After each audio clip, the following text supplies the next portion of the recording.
You can't hold me down, I just play my sounds, yeah.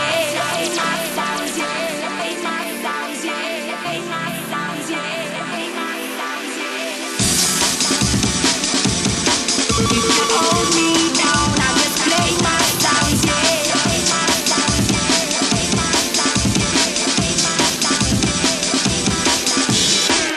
Play one last tune, my selector. They got us rocking and a bubbling till the morning. Play one last tune, my selector. You leave me some boy say you better eat the warning. Play one last tune, my selector. You got us rocking and a bubbling till the morning. Play one last tune, my selector. You leave me some boy say you Many years into the rave game from various and different angles, from promotion, DJing, production, label managing, and the list goes on and on. The history is alive for the man like Billy Daniel Bunter. Anything else I'm missing? Book author. I've wrote my own book. I'm now a book publisher. I'm now doing Oldskool holidays along with all the other promoting and DJing and producing. Yeah, pretty much. Also films now. We're now about to turn some of the books into films. We've also done a exhibitions.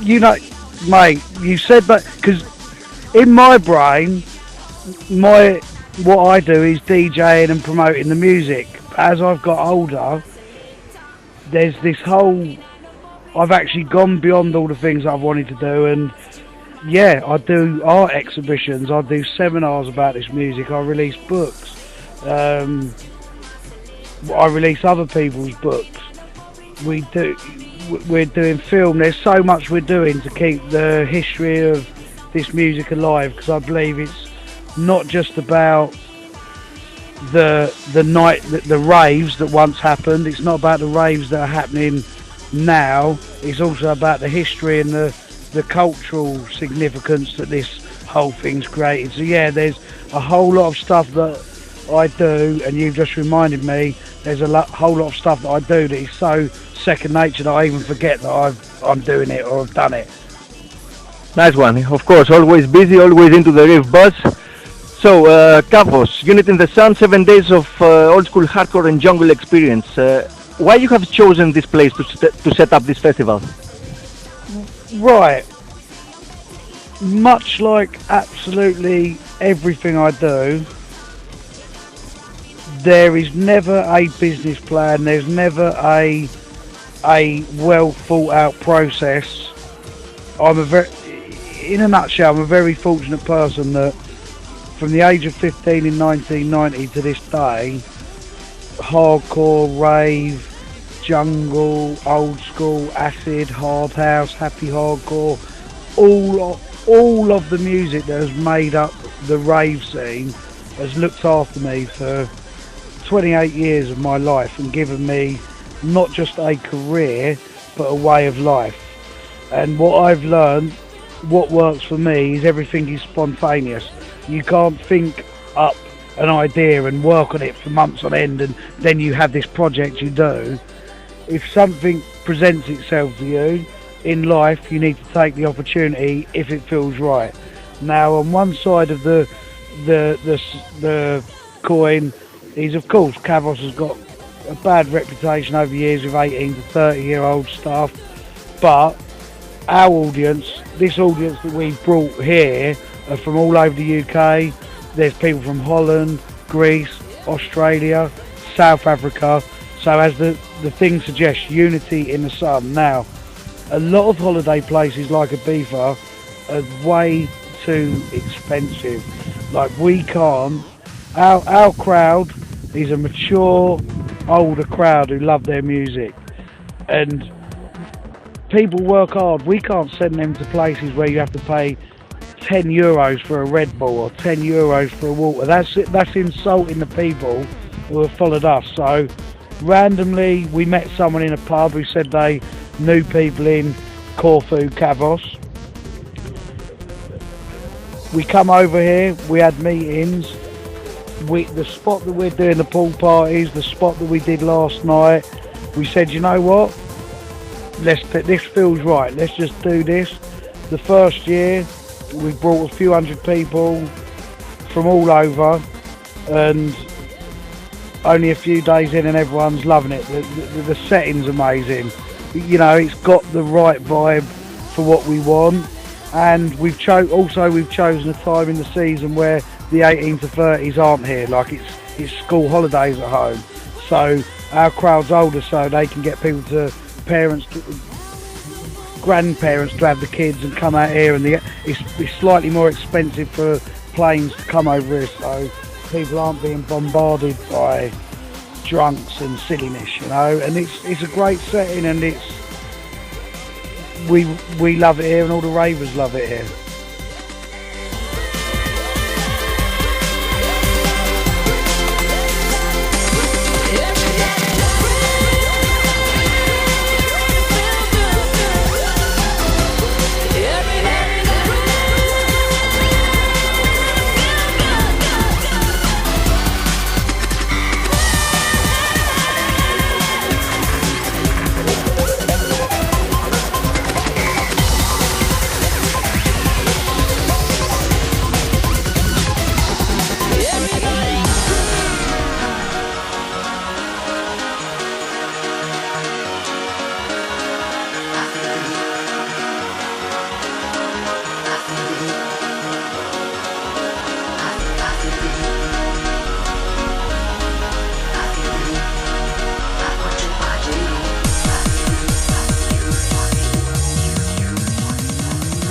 Unit in the Sun, a kind of new movement for festivals that hopefully will go ahead, and one more addition to the big festivals for the old school.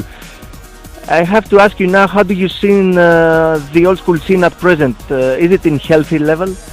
Right, here's how I see it.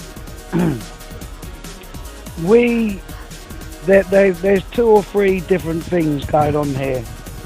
There is my label, Music Mondays, which is basically an umbrella for books, film, documentary, music releases. We run a lot of the biggest jungle and old school raves in the UK. We all of the main festivals, we pretty much put the old school stages in them. You know, if there's old school there, you'll normally find it's us or DJs on our label who are hosting the stages, or some of our brands that come from like Rain Dance and Jungle Fever. Like, we work closely with them. And how I see the scene in three places. There's the absolute culture of the scene, which has a significance to British music and worldwide music ultimately. And where we're now nearly 30 years deep, there's stories, there's nostalgia, there's art, there's history, there's the music, there's all this different stuff that's gone on. So the fact that we can put this into books that end up in the British Library, like all of my books that I've released have ended up in Oxford and Cambridge University. So the appetite and the need for people's knowledge to understand our small piece of UK music culture, in the great scale of things, it's a small piece, but to us it means everything. So the fact that universities and people and Sky Arts and BBC and are showing interest in film companies in documenting this with me is so healthy. Then you have the original ravers, of which a lot are here, who went to the first lot of jungle events, the first lot of hardcore, the first lot of acid. Now, these people have fought 35 to 50 years of age. Now, we don't expect them to go out every weekend like they once did in 1989 or 1992. So we respect the fact that they might only go out 3 or 4 times a year or twice a year. So, you know, they've had kids now, they've got full-time jobs, they've grown up, they've got a life. But those people still want to come out and relive their youth. So you've got that part of the scene, which is healthy. Obviously, they can't dance as hard as they once did, but they're still enjoying reliving their youth. And then something that we've been really excited about, away from the art and the cultural aspect and away from the original crowd still wanting to come out, albeit less frequently, is festivals like Boomtown, Festival, Glastonbury. They've really given us like a platform. Like this year at both festivals, Camp Festival and Festival, they've let me program the Oldskool and Jungle stages, so we're taking Jungle Fever and Rain Dance with us to those festivals. Boomtown have given me and Doug's our own stage to host for the day. And then Glastonbury have invited me, like I'm playing on a stage with Sasha. Like they put me on a stage with Sasha, which is like, it's like chalk and cheese as sort of characters. But what we're finding with the festivals now is there's a generation of 21 to 30 year olds who also want to know about our music. So for me, it's healthy, like to have it broken down into 3 sections like that of different ways that we can still channel it and keep it alive and keep the interest there. Listen, I'm always excited. Like you get what you attract. I'm always excited, so of course I'm always going to be part of exciting movements because I'm not of the mind of it's not like it used to be. Nothing's like it used to be. It is what it is now, and what it is now is healthy and exciting. Like when I walk around festivals and 18 to 21 year olds are going, Billy Bunter, we listened to the radio, we bought your book. That's healthy. When people who are 50 years of age still come out, that's healthy. When art galleries and Oxford and Cambridge Uni, they request our books to put in their libraries. That's healthy.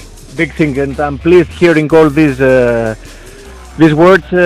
You must be for sure the most appropriate person replying to this question. That's why I asked you about it. So you've Music Mondays, okay? You've recently released through Music Mondays Liquid's brand new LP, Energy Flows. It's available on a 12-inch triple pack and very limited, of course. I would like to ask you now, how do you see the whole thing with vinyl at present? 2017 has started, let's say, with a good way. Vinyl labels, more new vinyl labels coming out, and a good example is Lunacy, who has relaunched Night Force Records last December. You had also a release with Sanction over there, and yeah, how do you see the whole thing with vinyl? Right, it's as successful DJs, successful promoters, successful labels, successful producers, the whole creative aspect of releasing and putting out music, we have to be progressive in our mind frame. So 10 years ago, 15 years ago, when CDs first started coming in, you could burn your tracks from the studio and go out and play on CD. Then the whole rise of, I remember when Track It Down and Beatport first ever come about, and Beatport come over to the UK to meet people like me, people who I know set up Track It Down, and it was all very basic and they didn't always work. And then as the years, just 15 years ago when all that stuff first started coming out, progressive people, forward-thinking people, they want to embrace it. So hundreds, thousands of people like me and you, they've had to embrace the change. They've had to embrace the change. In one aspect, it seems like yesterday that all this stuff happened, that MP3 and digital and all that come around, and CDJs. It was actually 15 fucking years ago, if not longer, that these things come about.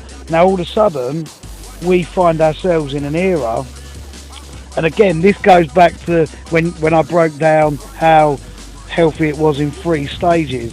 So the third stage is this need for knowing the experience, the culture, the vibe, the feeling of it, and vinyl fits into that. Now the experience of vinyl is as important as the stories. So we sell vinyl on our label.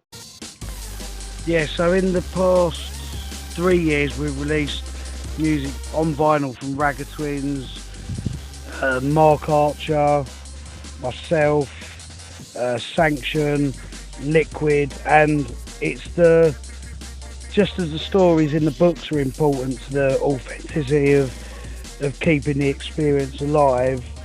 Art galleries are essential in keeping the experience alive. That whole feeling of vinyl, now that the digital thing is like 15 years in the making, it's like the vinyl aspect. It's almost like, do you know what? Just like the 40-year-olds who go out and want to relive their youth again, they want to hold vinyl from their early heroes again.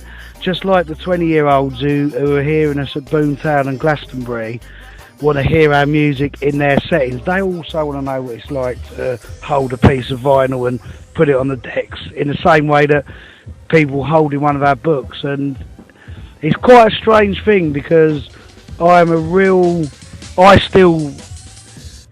still go record shopping every week of my life. Like, I go to car boot sales, second-hand record shops. I'm always on Discogs. I'm always going to record shops. People are always giving me records, and I buy everything from soul, funk, hip hop. You know, I'm a music enthusiast, even though I haven't played dub plate and vinyl for 15 years. And something dawned on me like 3 or 4 years ago. Like, when I go away to like Holland, to Amsterdam to DJ, I'll go record shopping. Like, last week, before we come away, I went record shopping 4 times in a week. But not record shopping as it was back then.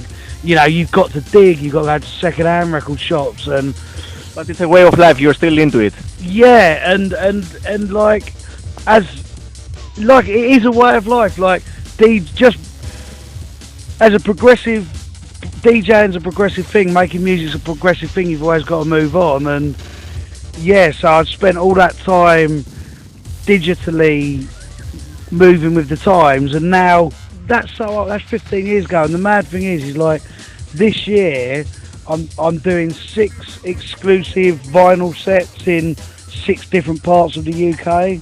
Like, in London, I'm doing like a full 6 to 8 hour set of all the music I play. In Leeds, I'm doing a strictly hard house vinyl set. In Manchester, I'm doing a breakbeat piano set. In Milton Keynes, I'm doing a happy hardcore vinyl set. And then I'm going to Ireland to do an acid house set. And I've said, people have said to me, do you play vinyl out? People have said to me, Dan, you're mad. Like, you've played like CD, now you play you use record box, you use controllers. Do you know what you're letting yourself into, mixing a load of old acid house records from vinyl? It's like, you know what? Do you know I DJ, like, DJing is my way of life, and how it has given me a great life and given me a job for 28 years. Do you know what I do as a hobby? I go record shopping and lock myself in my office after work and play on the decks. That's what I do as a hobby. Like, I'll mix up old electro, old funk, old house from the late 70s, early 80s, and it's like, what a weird hobby. Like, this is actually my job, but this is my hobby. And I think actually this is the key of life. You're a successful, positive, happy man who does hobby and work, you know, it's the same thing. absolutely. And also a happy father. Yeah, I absolutely. My children are here. They're 19 and 21, but I learned a long time ago that if you're having fun, everyone else is going to have fun off you, and if they're having fun off you, that can only be good for them and good for you, and create a positive movement. Because what happens is this is where people go wrong, and this is why people don't become successful in music, because they look at music as a career, or they pin their hopes on making money out of music, or they pin their hopes at being at the top of the flyers, or they pin their hopes at being successful. Music don't work like that. You could be the best producer, the best promoter, the best everything in the world, and if your vibe is not connecting, you're not going to get to the top. You're not going to. Music does not work like a job. If it's good, the people will buy it, will like it, will embrace it, will love it. Yeah, and it could. Do you know? Listen, happy hardcore, right? In the moment of happy hardcore between like '93 and '96, when I was like 19 to 21. The buzz that I got from playing Helter Skelter, Dreamscape, Die Hard, Fusion, Labyrinth, Vibe Light, all of those places, Hardcore Heaven when that first come around, United Dance, Destruction, the buzz that I got then was massive, but I was so much younger in it, and it didn't give me financial success because I was too young, and the finance then and now means nothing to me. And that what taught me a lot about the importance of energy in music above money, and the positive head above money, is that 3 years that I did Happy Hardcore was one of the best times of my life, of my life, not career, my life. And about 15 years later, I didn't do Happy Hardcore for money, and I didn't set out to do it for money. And about 15 years later, Ministry of Sound contacted me to do a Helter Skelter hardcore album, like a Happy Hardcore and Oldskool album. And of course, I took the chance. Like it's Ministry of Sound, but there was one clause in there that they did not have a say over the music. Like, so I chose all the music, and the album absolutely blew up. It was like a #1 gold selling mix album, and that taught me that that the energy at that time that I had, and that scene had, and my small involvement of it, it still rewarded me 15 years later. It rewarded me then, but it was such a positive moment that it kept on rewarding me.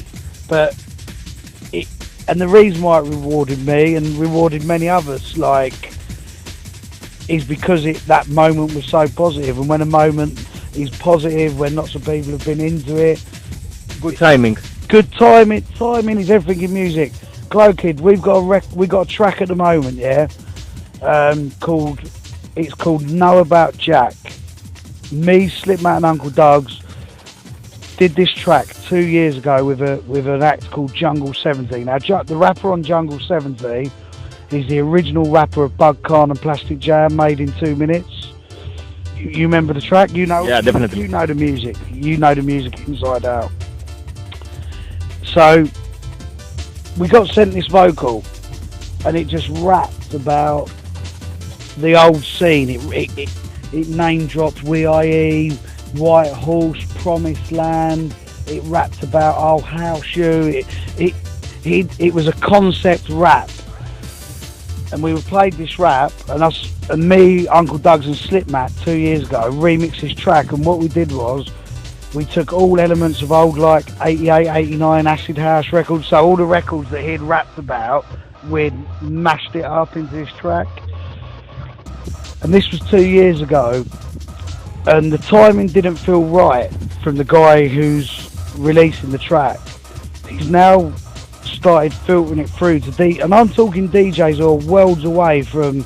This is like, if this record was released in 89 or 90, it would have been on XL or Warp Records. It was that kind of early, like, you know, the early warehouse house stuff. All of a sudden, out of nowhere, they're playing it on Radio 1, Kiss FM, all of the DJs who are half our age playing it, and it was made 2 years ago. And when in the studio, when we mixed the track, the vibe, the energy, just the fun we was having was caught in this mix. And it's only now we're giving it to people 2 years later because there was sample issues, and that is. Do you remember how much time took it all, the result, you know, how much time it... We made this track in about 6 hours. The energy was just, because sometimes they can take days. Yeah, that's why I'm saying it was fast enough. It was just bam, bam, bam, bam, bam, boom. And everyone was happy. And in fact, we was playing the track in Ibiza 2 summers ago. And me and Doug's were playing it on our radio shows 2 summers ago. And it's only now just filtering through because we're giving it to people. And yeah, that's where people go wrong with music. They think, I can produce a record, I'm going to be big. And the other thing with music where people go wrong is they think they know it all.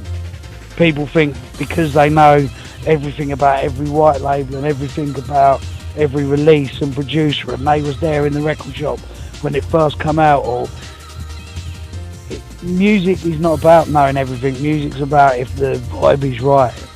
And you know, look at this record they're playing now. I used to first hear this in like 1989 when I first started going out, and it's still sounding good.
So, let's say one more last thing. Any message to those who attended at Unity in the Sun? We're entering the second half of Unity in the Sun, right? Yeah. And any message to the attenders and the non-attenders, let's say, the guys who are out there listening to us at the moment?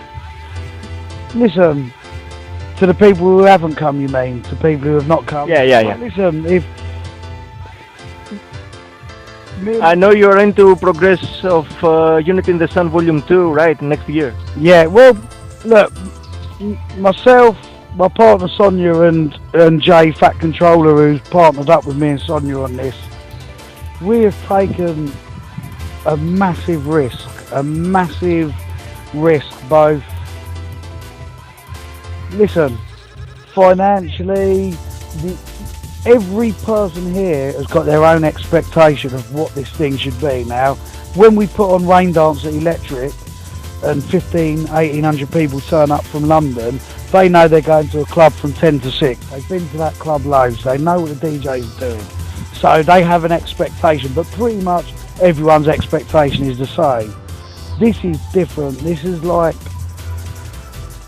people have saved up for 6 months for this. This is their holiday. This is their holiday for the year. They're saving money to come here, and people have put their trust in us to do this. Now, to get this amount of people in the first year to trust us has been overwhelming. Now, already we're not even halfway through this trip, and people are saying at home, we want to come next year, we want to book next year. And anyone who's listening from anywhere in the world who listens to your radio show, we want people to come from all over the world, because just like you live outside of the UK and you love the history of rave music, and I mean you make new rave music like we do, you push new rave music like we do. There's going to be tons of people like me and you in other parts of the world. I know there is, because they listen to my radio show like they do yours. Yeah. They follow our Facebook pages. There's people from all over here. So hopefully next year, with lots of positive energy, lots of people here really enjoying this, we will genuinely double the amount of people we've got here, and everyone will be welcome. Everyone's welcome. Like our audience is such a diverse audience, like from people, you know, different backgrounds, different colours, different age groups, and all united by the Greek sun. All united by the Greek sun. And as we're doing this interview, how beautiful is it? Nice one. Thank you a lot. Big pleasure, big honor, and let's move on to the pool party now, okay? Let's do this.